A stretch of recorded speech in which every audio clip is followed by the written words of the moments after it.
What's up, Scorpio? This is Jesse with 44 Astro with a full moon tarot reading for the full moon coming up on June 21st. This full moon is going to be at 9:07 p.m. Eastern Standard Time. It's going to be at 1 degrees Capricorn, which will put in the 22nd mansion of the moon.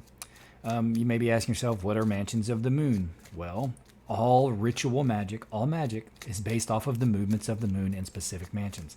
So is astrology, especially if you study Vedic astrology. They have nakshatras, which are literally lunar mansions. If you're practicing magic and you're not using the moon as your guide to it, you're doing it wrong. It's just the truth. But this is why I do the mansions of the moon and load on the full moon and new moon, is because I follow the cycles like we all should. And I think that's very important. This moon is also going to be a strawberry moon. And for Scorpio specifically, this is very important. I myself am a Scorpio, that's why I know this. A strawberry moon, and this specific strawberry moon, is in what you call occultation with the star Antares. The star Antares is called the heart of the Scorpion. It is a red supergiant. It is the fourth brightest star in our sky. It is likely the largest star in our sky. And it is likely 100,000 times brighter than our sun. And as you can guess, as it's called the heart of the Scorpion, it is in Scorpius. It is the brightest star in Scorpius. And it's a red supergiant, so it gives off a red glow or hue. And occultation just means that we can see it on the ecliptic affecting the moon. Antares has been put in reverence and worshipped by many ancient cultures. The Maori of New Zealand believed it was the chief of all stars. The Mesopotamians, they called it the king, the creator of prosperity, the king and the hero, all kinds of crazy names. I mean, but it was a very revered star, but likely because of how large and bright it is in the sky. But just know that it's going to bring scorpionic energy, even though it's in Capricorn, it's going to bring scorpionic energy to that moon. That's why it's got that red hue. The moon is going to be opposite the sun. And the sun is going to be in Cancer, because it has to be, if it's on that axis, because the moon's in Capricorn. That is all about love and legacy. Love being Cancer, specifically motherly love, but it can be like love, like finding a new relationship, especially with the sun being conjunct Venus. But there's going to be intense, probably sexual energy, magnetic energy around. People are really going to be kind of like, probably a lot of flirting. But just know, because Neptune is square both the sun and the moon, it's going to be illusory, or it's likely to be deceptive in nature. It may appear to be something and be something else. You may have a really good time, but if you put a lot of expectation into it, you may set yourself up for disappointment. If you are Scorpio ascendant, your second or third house is going to be lit up by this. Second house is the house of money, or how you make your money, or not really how you make your money, it's just your material possessions in general. And then your third house, of course, is how you learn, and your siblings and things like this, and how you break things down. So those areas can be affected. So you may have this idea on how to make money, but like realistically, you can't actually pursue it because either you're too busy, or you don't take the time to break it all down and try to look at what the legacy is going to be. Or your third house, you may want to learn something new, like a new language or whatever, but you don't ever actually take the time. That's what Neptune energy does. So it could be something along those lines. But just be aware of it when you see that kind of energy. Be aware of people being deceptive around you. You may not even know it, but like just be aware. And Scorpios are already naturally skeptical, so it's like, well, Scorpios in general are probably going to be the least likely to be deceived, just because it's very hard to deceive a Scorpio. That's why Scorpios are detectives. They're very good detectives. Anyway, with that being said, this is the moon card. The answers you need are coming. That's wonderful. That's always good, especially if we're waiting on something or we're trying to get something figured out. It's good to get the answers. The bottom of the reading is the Lovers. And this looks like a very nice reading. So it could be something about a lover the message that you're trying to receive, or that you want to receive. There was something new that happened, or something passionate that happened in the recent past. It doesn't have to be something physical, but it could just be something that you really enjoyed, and it woke something up in you and maybe makes you want to do something new. Or you did something that you really enjoy, and now there should be some kind of message that comes to you about it. The center of the reading is, I call this the Lord of Established Strength. occult decks do anyway. It's because if you look, this is all established. Right behind him here, the rods are growing out of the ground. It's fertile ground. But in front of him, it's barren. But he's about to conquer that. He's about to make that fertile land and about to grow more staves. So, like, this is someone who's established and knows what they're doing and is about to go do it again. And it's being crossed by the Knight of Wands. I look at the Knights, not necessarily as people. It can be. It could be a fire sign involved. You could have a cusp Sagittarius or a bunch of Sagittarius in your chart, or Aries or Leo. But it's likely this is movement, passionate movement forward, something you're really interested in, something you're established in, something you're good at. Maybe you don't even know you're good at it, but you're about to find out.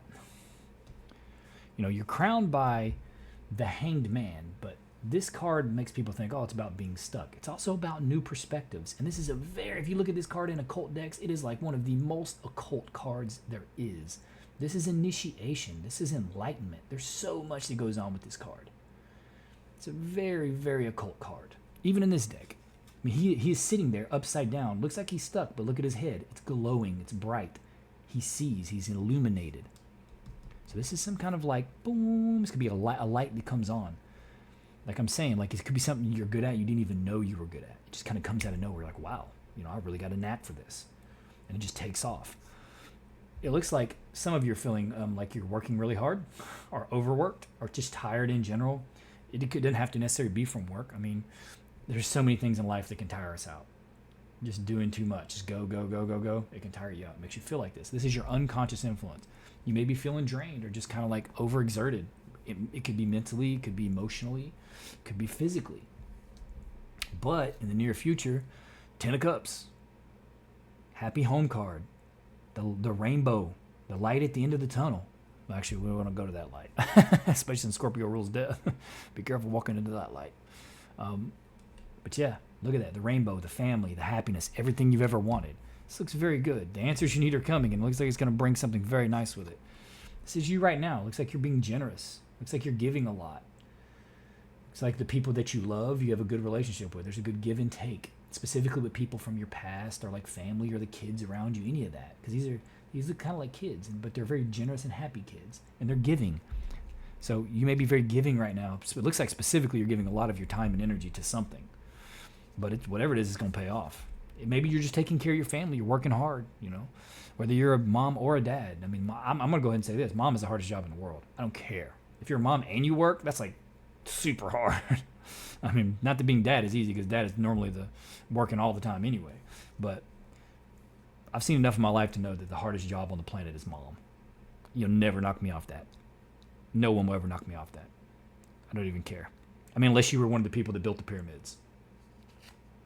And I don't think any of those are left around. Because moving in big old blocks have been pretty tough too. This is something big. This is in the environment.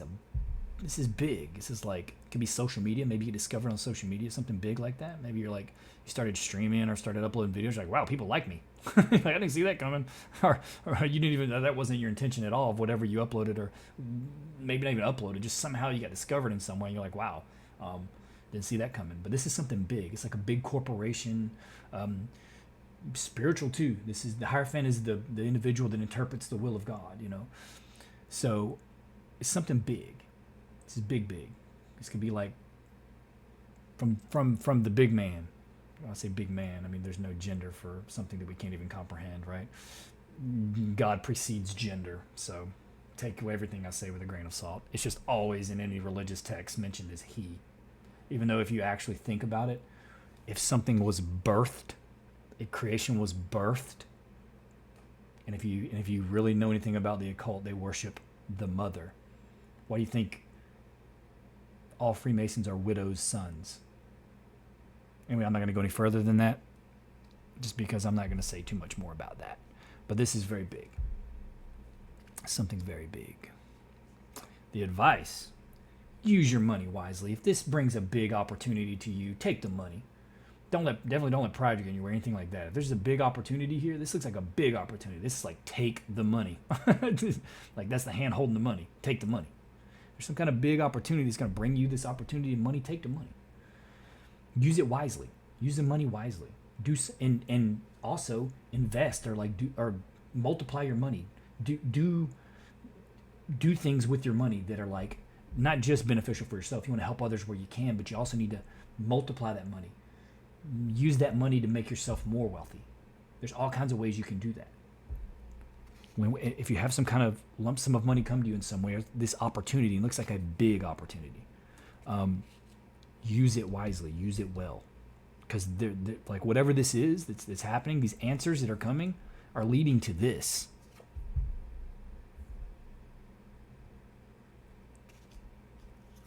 The outcome looks like love. Could be a child. Some of you might conceive. This is astrology right now. You could conceive. So if you're not trying, because Cancer is a very fertile sign, represents the mother, represents birth, motherly love. It does.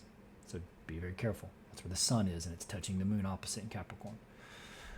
But it also could be just like you offering your love out, and not just to a single person, but like when you have all these resources, you can offer love out. It doesn't have to be in the form of money, but when you have resources and the ability to like do what you want, you can offer a lot of love out into the world in whatever way that may manifest. And I imagine many of us wish we had unlimited resources so we could, help whoever we wanted in whatever way that we could, And it could be something like that. It could be you conceive a child, some of you. It could be you offer love to someone specifically, or someone offers it to you. Or you just get to feel content and happy and throw that love out wherever you want. And I mean, like, at the core of the reading is already love. So some of you may already be in a relationship, and this is going to be very supportive. Like your family's about to grow. You're about to have like everything you ever need. Like the light's about to get turned on. It's like, bing! Wow, I didn't expect that. This happened awful quick. This feels like one of those things that's like goes from like 0 to 100 like real quick, and you're just like, what just happened? And it's big. Like when it's big like this, it can just sweep you away. It looks like it's very family oriented and child oriented. I say that because of this card and this card. So you may get to where you can help children, something like that. That'd be awesome. Even if it's just your own children, or like children in your family or something like that, or even just like unfortunate children. They're like in foster care and things like that. Maybe you decide you want to help them because you got all these resources. You're like, I'm gonna help whoever can, give them a good environment to be raised in. Anything like that. But this is a very loving card. It's got the fish in the cup and just holding it out. It's like, look at this cup. This cup's got the good stuff. And he looks quite content, which is very good. Or it could just be you're emotionally feeling like a child again, I mean, it's all good. The whole reading is good. This is the only thing that's like anything. It's just kind of feeling tired. And in a situation like this, it makes sense. If it's something that just kind of takes off for you and you really have to start working on something, or you have to, just get swept away, a big opportunity, it can be exhausting. But it's like you're either finding love through this, or you're going to be supported by those that love you. So you're not going to have any issues. You always have that to fall back on. Anyway, that's all I have, Scorpio. Please consider liking, subscribing, and commenting. Also, hit the notification bell. My videos aren't going to pop up on your main screen. I'm a very small channel, and I haven't been doing this for very long. So if you want to see my videos, the best way to make sure that you do see them is that you hit that notification bell. Either way, I'll always upload on the full moon and the new moon, because I move with the cycles, because everything is based off of the cycles. Everything's in patterns, microcosm, macrocosm. I try to work with the macrocosm. But either way, you don't have to do any of that if you don't want to, Scorpio. I'm just grateful that you're here, and I hope to see you here again. Happy full moon. It looks like it's going to be a good one.